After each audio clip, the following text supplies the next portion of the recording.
Hi viewers. On the night of September 30th, 2022, the capital of Burkina Faso, Ouagadougou, was wrapped in deep silence. But this was only the calm before the coming storm. The morning that followed would not be like any ordinary morning. It was the dawn of a change that people had long dreamed of, a change that was about to alter the destiny of the nation. At daybreak, a powerful voice emerged. That voice belonged to Ibrahim Traoré. Listen up, because I'm only going to say this once. My name is Ibrahim Traoré. At just 34 years old, this man had shaken the Western world to its core. A soldier who could look France and America in the eye without fear. He had become one of Africa's most famous figures. His enemies grew in number, yet fear found no place in his eyes. Burkina Faso, one of the richest lands and resources, yet home to some of the poorest people in the world, now had a president who gave them hope. And the reason Ibrahim Traoré became the symbol of hope for all of Africa was that people saw those hopes starting to turn into reality. In the west of Africa, Burkina Faso had long dreamed of development. Now, under the leadership of Ibrahim Traoré, it had taken a revolutionary step forward. After expelling France from the country,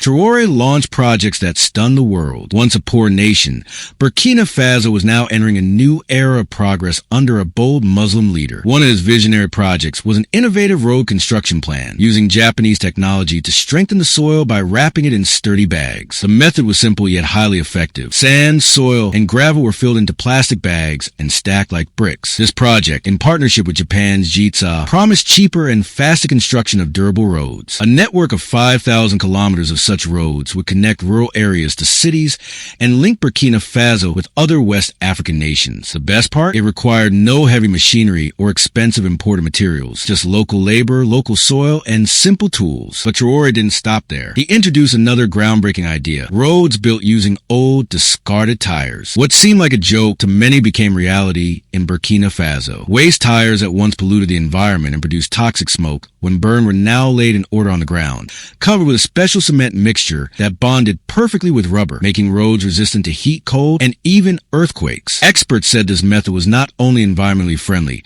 but also far cheaper than conventional roads. The natural compression resistance of rubber meant these roads would last far longer. Entire villages became connected to cities, boosting agriculture and creating thousands of jobs. From collecting and cleaning the tires to arranging and paving them, every stage involved local workers, reducing unemployment and giving people a sense of progress in their own country. By avoiding imports of costly materials like bitumen and asphalt, Traoré also protected the country's foreign reserves, reducing economic strain. Some European nations even named it the Eco Road Model. But for Traoré, it was more than a road project. It was a vision of self-reliance, a belief in the strength of local resources. And he had proved that if the intention is pure, even the poorest of nations can astonish the world. Next came his artificial canal project for farmers, a dream they had cherished for decades, but no leader had ever turned into reality. Due to low rainfall, crops often failed. But Traoré understood that if farmers prospered, the nation would prosper. His canal system would store rainwater and supply it to farmlands year-round, bringing life to lands that had only known thirst. Then, in the heart of Burkina Faso, he began building a solar city, a fully self-sustaining, eco-friendly urban hub powered entirely by sunlight. A place with no electricity poles, no utility bills, where every home, school, hospital, and factory would have its own solar panels. Here, modern schools, solar-powered buses that emit no smoke, and world-class internet will become the norm. Recently, he also inaugurated an international standard football stadium in Ouagadougou, drawing larger crowds for his presence than for the match itself. Proof of his immense popularity in a nation passionate about football. In the food sector, he shifted focus from selling raw produce to processing food locally. Now, factories producing cashew products, ketchup, and more are boosting the economy and meeting global demand. When Traoré took office, the nation was drowning in darkness, empty treasury, broken education system, unemployed youth, and dying hope. But in that darkness, he lit a flame. Today, people are willing to lay down their lives for him. Burkina Faso, with a population of about 23 million and a capital in Ouagadougou, holds Africa's fourth largest gold reserves. It borders Ghana, Togo, Benin, Niger, Mali, and Ivory Coast. In the 19th century, European powers began looting Africa,